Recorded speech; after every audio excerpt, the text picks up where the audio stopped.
Hello दोस्तों, राधे राधे, प्रणाम, जय श्री राम। मैं प्रियंका पांडे आप लोग के बीच देवी पचरा गीत प्रस्तुत कर रही हूँ। आप लोग सुनिए और कमेंट्स में जरूर बताएं कि गीत माता जी का आप लोग को कैसा लगा। कहवा लगई बो मैया जमुनिया हो कि कहवा लगई बोला, कहवा लगई बो मैया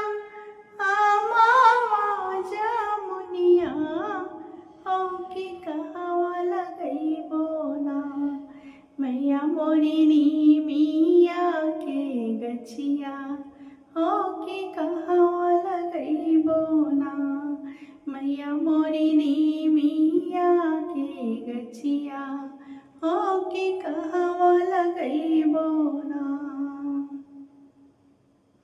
बाग लगई हा सेवका जमुनिया हो कि दुआर लगई हना।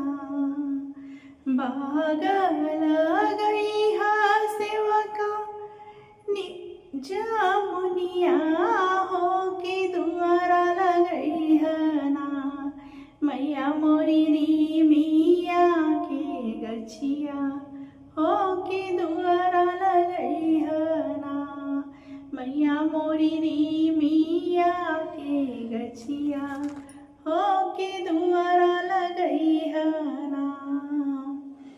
कमने ही फुलवा मैया आसना सजौली हो कि कौने फुलवाना हो कि कौने फुलवाना। मैया के हो खेला श्रृंगरवा हो कि कौने फुलवाना। मैया के हो खेला श्रृंगरवा हो कि कौने फुलवाना।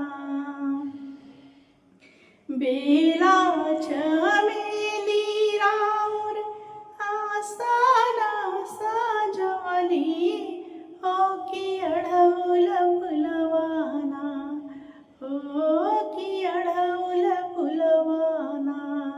मैया के हो खेला श्रृंगरवा हो कि अढ़उल फुलवाना। मैया के